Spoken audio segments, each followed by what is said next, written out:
16 सवाल देखिए भाई। इसी स्कूल के विद्यार्थियों को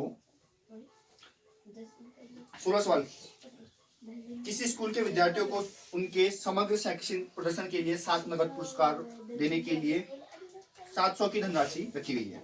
यदि प्रत्येक पुरस्कार अपने से ठीक पहले पुरस्कार से 20 रुपए कम है तो प्रत्येक पुरस्कार का मान ज्ञात कीजिए। ठीक है, तो देखो पहले तो 7 नगद पुरस्कार है तो n बराबर 7 देते हैं आपको, और 700 की धनराशि है तो आपको क्या देखा है, SN है या S7 देखा है 700। और जो यदि प्रत्येक पुरस्कार अपने ठीक पहले से क्या है 20 रुपए कम है, अगला वाला कम है तो D माइनस में होगा, D बराबर -20 ले लो। क्या समझ आया? अगला वाला कम होगा ना तो A2 माइनस A1 होगा, अगला कम है तो अब इस वाला माइनस में आएगा। यदि प्रत्येक पुरस्कार अपने से ठीक पहले से 20 रुपए कम है तो प्रत्येक पुरस्कार मान, तो क्या निकालोगे इसमें, A का मान निकल जाएगा आपका। SN लगा दो, सबसे बढ़िया। ठीक है, SN बराबर n/2 2A plus n-1 into D। SN की जगह 7 रखोगे, 7/2 हो जाएगा, 2A ऐसी रहेगा प्लस 7-1 इंटू D की जगह -20। ठीक है, तो S7 की जगह में आप 700 रखेंगे, 7/2 ऐसी रहेगा, 2A ऐसी रहेगा, 7 में से 1 माइनस होगा 6 आएगा, 6 इंटू माइनस, देखो माइनस में आएगा ना, 6 दूनी 12 आएगा। अब देखो 7 से कटेगा 100 बार और 2 से मल्टीप्लाई होगा तो आ जाएगा 200।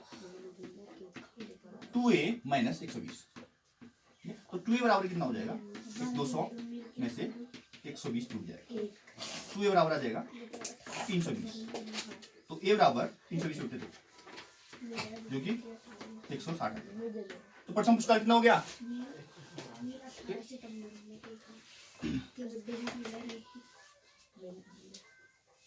प्रथम पुरस्कार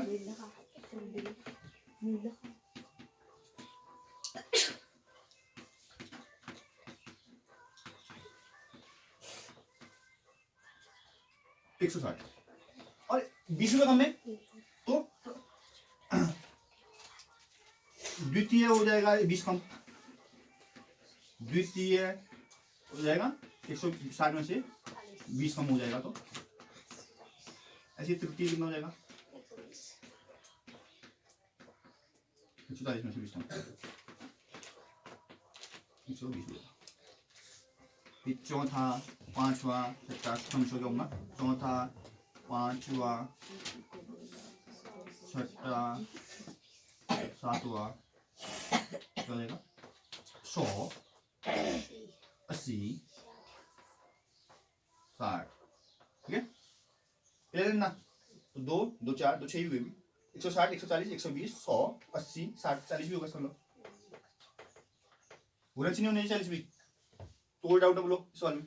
देखो इसको और वीडियो से भी कर सकते हो आप लोग। ठीक है, ऐसी वीडियो से मान सकते हो प्रथम पुरस्कार ए है ना, दूसरा A-20 A-40 A-60, तो उनको सबको जोड़ोगे, सबको जोड़ने पर कितना आना चाहिए,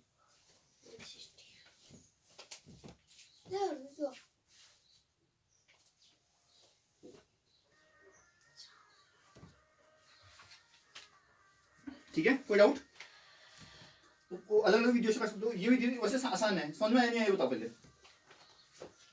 कोई डाउट है इसमें, तो उस विधि से भी कर सकते हो आप, है ना, कोई इशू नहीं, ये विधि ज्यादा आसान है।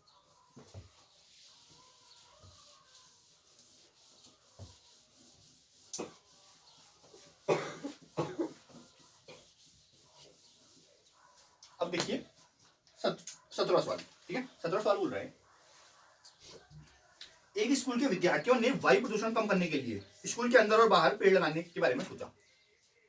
यह निर्णय लिया गया कि प्रत्येक कक्षा का प्रत्येक अनुभाग अपनी कक्षा की संख्याओं के बराबर पेड़ लगाएगा। उदाहरण के रूप में दिया है आपको, कक्षा 1 का एक अनुभाग 1 पेड़ लगाएगा, 2 का 2, 3 का 3। ठीक है, ये 12 तक क्लास चलती है, बोल रहा है प्रत्येक कक्षा के 3 अनुभाग हैं इस स्कूल के विद्यार्थियों द्वारा लगाए गए कुल पेड़ों की संख्या। तो 3 अनुभाग हैं, देखो सोचो प्रत्येक कक्षा में 3 अनुभाग। तो सोचो जो पहला क्लास होगा वो 1 पेड़ लगाएगा, है ना, सब होंगे 3 से मल्टीप्लाई, किससे मल्टीप्लाई होंगे, 3 से मल्टीप्लाई होंगे। पहले तो ये समझना क्यों होंगे 3 से मल्टीप्लाई, क्योंकि 3 अनुभाग है।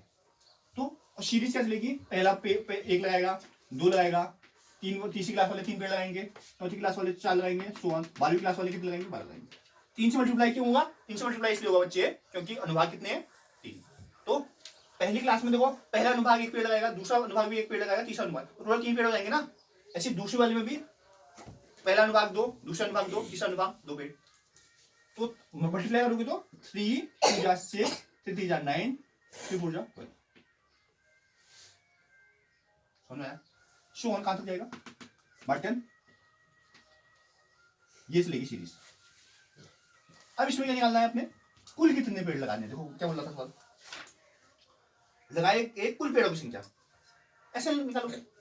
तो इसमें पता है आपको a बराबर आपको दे रखा है 3, d बराबर 8 - 7, तो 6 - 3 आ गया, n बराबर कितना है 12, तो कक्षा 1 से 12 तक है, बोला था ना 1 से 12 तक, तो n बराबर होगा, तो s n लगाओगे n/2, n/2 a plus l भी लगा सकते हो आप, आपको देखो लास्ट पंक्ति पता है a प्लस l लगा दो, ज्यादा आसान रहेगा। s n की जगह में रखोगे 12, 12/2, a क्या है 3 प्लस l क्या है 36, तो 12/2 36 और 39 हो गया, हुआ नहीं हुआ, अगर 2 छक्का 12, 6 से मल्टीप्लाई करो, 6 9 54, 54 की 4 हासिल 5, 6 3 18, 18 5 23। समझ आया नहीं आया, कोई डाउट है किसी को, बता दूं,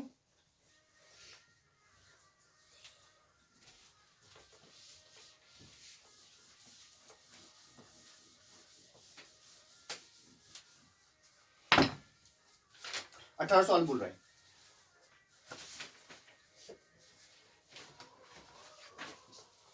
बोलता है केंद्र से प्रारंभ करते हुए बारी बारी से केंद्र ए और बी को लेते हुए त्रिज्याएं 0.5 सेंटीमीटर, 1 1.5 2 सेंटीमीटर वाले उत्तरोत्तर अर्धवृत्तों को खींचकर एक सर्पिल बनाया गया है, जैसा कि चित्र 5.4 में दर्शाया गया है।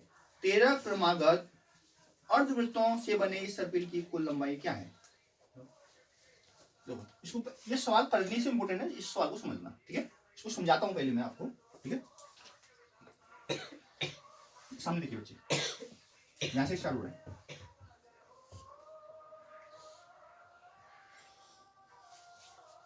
ठीक है। अब क्या बोल रहा है देखो इंपोर्टेंट, यहां पर है ए और यहां पर है बी, ठीक है।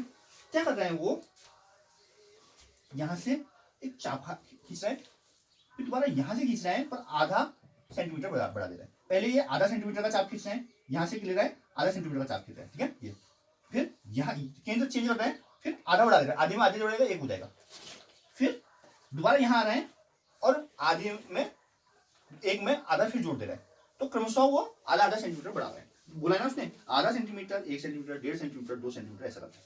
तो पहले यहाँ इस पॉइंट को ले रहा है, फिर यहाँ, फिर यहाँ, फिर यहाँ, ऐसे उसका जो आपका प्रकार होगा, प्रकार का जो निप होगी, जो नॉक होगी, वो यहाँ पर रखना है, फिर यहाँ पर रखना है, और जब वो मूव कर रहा है तो हर बार क्या कर रहा है, आधा सेंटीमीटर बढ़ा रहा है, क्लियर है। ये इंपोर्टेंट है यहाँ पर।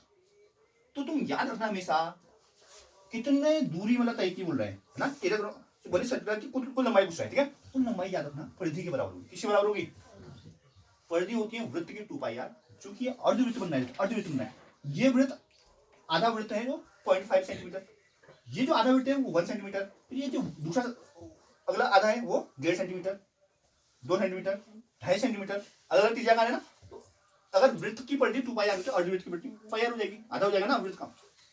तो ये चीजें हैं। तो यहाँ पर जो आप देखेंगे और से, तो n बराबर 13 देखा है, ये इंपोर्टेंट है, तो 13 क्रमागत बोला है उसने, ठीक है। और जो पहला होगा ना, मैंने बोला तुमको, देखो अर्धवृत्त की परिधि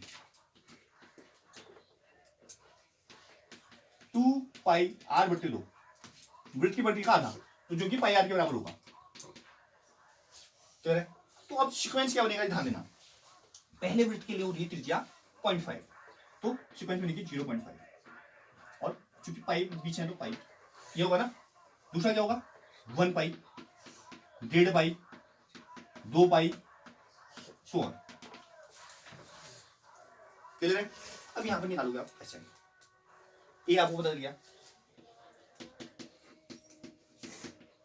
डी आपको बताएं e2 minus c1 pi minus 0.5 पाई, जो कि 0.5 पाई आने वाला। एक में से आधा घटाओगे तो आधा ही बचेगा। अब लगा दो Sn बराबर n/2 2a plus n minus 1 D.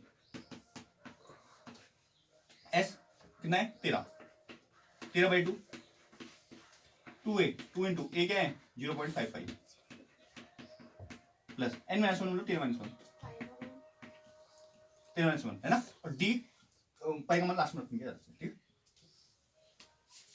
13 minus 1 into D क्या है 0.55, क्योंकि पाई देखो दोनों तरफ है ना, इसलिए बच्चे कॉम्प्लीट हो जाएगा सवाल। पाई में भी छोड़ सकते हो कोई दिक्कत नहीं। तो आधे का दुगना 1 हो जाएगा, 1 पाई हो गया, ठीक है। अब 13 में से घटाओगे 12 आएगा, और 12 गुणा आधा 6 होगा, 6 पाई। तो 13/2 गुणा 1 पाई और 6 पाई 7 पाई हो जाएगा। तो 91, तो 91 पाई/2 जीता जाएगा, टोटल हो जाएगा। अगर तुमने पाई का मान रखना है तो पाई का मान देखा है 22/7 दे रखा है, तो 22 पाई का मान लास्ट में रख दीजिए। देखो पाई का मान लास्ट में रखो। तुमको समझ में आया मैंने पाई का मान पहले क्यों रखा, इसने रखा। देखो ये सारा ना अगर यहाँ रखते तो ज्यादा कॉम्प्लिकेट नहीं हो जाता, आसान हो गया। आपका रख दो लास्ट में, 7 से काट लो, 7 कम 7, 7 कम 7, 7 क्या 21, ठीक है। 2 से काटो 11 बार, तो 11 13 कम 13 की 3 हंसी दे 1, 13 कम 13 और 1 14, 143। क्योंकि सेंटीमीटर सब दिया था तो सेंटीमीटर ये आगे पूरी समझ में आई नहीं। क्लियर है?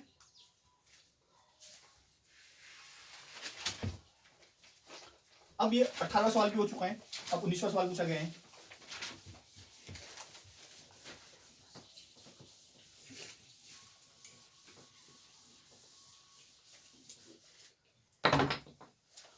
सवाल क्या बोलता है 200 लट्ठों को ढेरी के रूप में इस प्रकार रखा जाता है कि सबसे नीचे वाली पंक्ति में 20 लट्ठे, उसकी अगली पंक्ति में 19, उसकी अगली में 18 इत्यादि रखे गए, ठीक है। ये 200 लट्ठे कितनी पंक्तियों में रखे जाएं, इस सबसे ऊपरी पंक्ति में कितने लट्ठे आएंगे। पहले तो बोल रहा है कितने पंक्ति बनेंगे बोल रहा है, दूसरा सबसे ऊपर पंक्ति में कितने लट्ठे होंगे, ठीक है। तो कैसे करोगे इस सवाल, ठीक है। 200 लट्ठे दिए कर लो,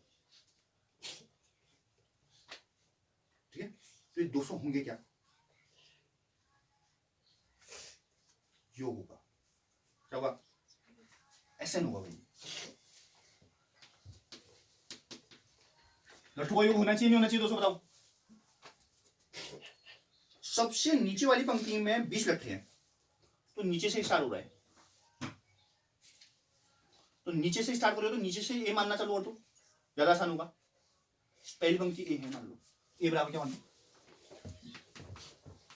तो सीक्वेंस क्या बन जाएगी 20 19 18 सो ऑन, एन निकालना है ना। क्लियर सीक्वेंस ये 19 अगली में 18, ठीक है। अब बोला है 200 लट्ठे कितनी पंक्ति में आएंगे, तो इसमें एन निकालना है, तो कितनी पंक्ति बोले तो एन निकालना है, और सबसे ऊपरी में कितने हैं, तो सबसे ऊपरी आपको फिर वैसे कैलकुलेशन करके आ जाएगा। देखो अब देखिए गौर से सीक्वेंस बनना है, ठीक है। इसमें लगाओ ए अगर 20 है तो डी बराबर क्या होगा ए2 माइनस ए1, ठीक है। 19 माइनस 20 जो कि माइनस 1, ठीक है। अब देखिए अब जब तुम लगाओगे Sn क्या होता है n/2 2a plus n minus 1 c, ठीक है। तो n/2 n तो पता नहीं है अपने को, 2 इंटू ए आपको 20 आपने बोला है, n माइनस 1 पता नहीं है, d माइनस 1, यहाँ से इक्वेशन आ जाएगी आपकी n/2 20 दूनी 40 है ना, और ये माइनस n प्लस 1 जो कि क्या जाता है n/2 41 माइनस n, ये आ गया इक्वेशन आ गया, ठीक है। अब an वाला फॉर्मूला लेगा, ठीक है। अरे Sn 200 दे रखा था, Sn 200 दे रखा था ना, तो 200 वैल्यू रख दो, हो जाएगा 200 नहीं 400 हो जाएगा, 400 है ना, बराबर 41 n हो जाएगा माइनस n स्क्वायर हो जाएगा। n की वैल्यू देखो यहाँ से निकल गई, आपकी सबको यहाँ ले आओ, क्या हो जाएगा n स्क्वायर माइनस 41n और ये प्लस 400, तो 400 के ऐसे फैक्टर कर लो जुड़े हटा के 41 आ जाए, ठीक है। देखो 2 से 200 बार ना, फिर 2 से 100 बार, 250 बार,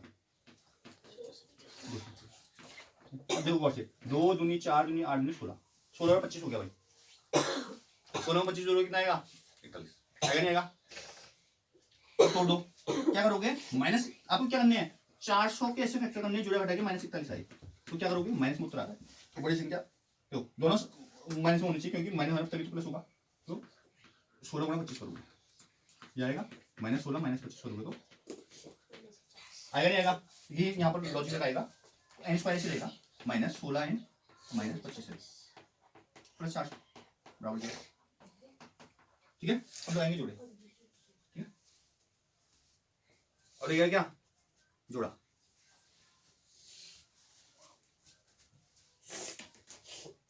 मिटा रहा हूं मैं,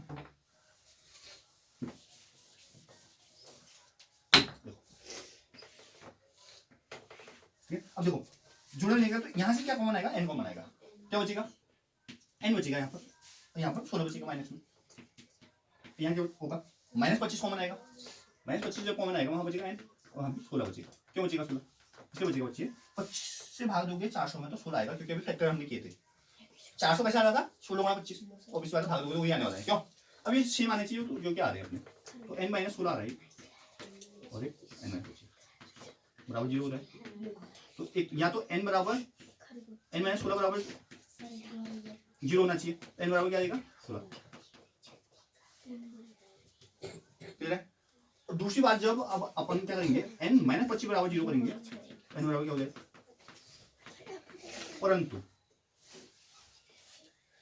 जब n करोगे 25, जब क्या करोगे n की वैल्यू 25 रखोगे, तो अभी जब तुम n वाले फॉर्मूले में वैल्यू रख के a का मान निकालोगे तो तुम्हारी गड़बड़ होने वाली है, नहीं उसकी वैल्यू n की वैल्यू अंतिम पद में कितने वो है, देखो अभी ध्यान देना, देखो ये भी नहीं होगा, n में क्या करोगे ये आप निकालो 25, n 25 निकालना है तो क्या होगा a मतलब जो कि 20 है plus n minus 1 25 minus 1 D, D क्या है माइनस 1, ये माइनस में आ रहा है आंसर, तो 20 ये 25 में से हटाओगे 24 आएगा, 24 माइनस में हो जाएगा, वो नहीं होगा तो क्या होगा माइनस 4, तो माइनस 4 रख सकते हो ऊपर वाले में, संभव नहीं है, n बराबर 25 क्या नहीं है, n बराबर 25 संभव नहीं है, तो क्या होगा क्या संभव होगा n बराबर 16 संभव होगा, n अगर 16 होगा तो आपको ये भी बताना करना है ना कि अंतिम पद में यहाँ मिटा रहा हूँ, अंतिम में कितने हैं, तो उसके लिए क्या करोगे यहाँ के बाद यहाँ आ गया अपन n a 16 निकालोगे इसका मतलब, तो a plus 16 minus 1 n minus 1 into D होगा, तो a मतलब 20 plus 16 minus 1 into D minus 1 है, क्या होगा 20 16 में से घटाओ 15 माइनस 15 होगा 5 आएगा, तो इसका मतलब अंतिम पंक्ति में कितने हैं 5 लट्टे, और कुल कितने पंक्तियां बोलेगा तो n बराबर कितना 16, कुल पंक्तियां कितनी है 16 और अंतिम पंक्ति में कितने लट्टे हैं 5, हाँ समझ में आया नहीं आया बोलो, कोई डाउट है बोलो।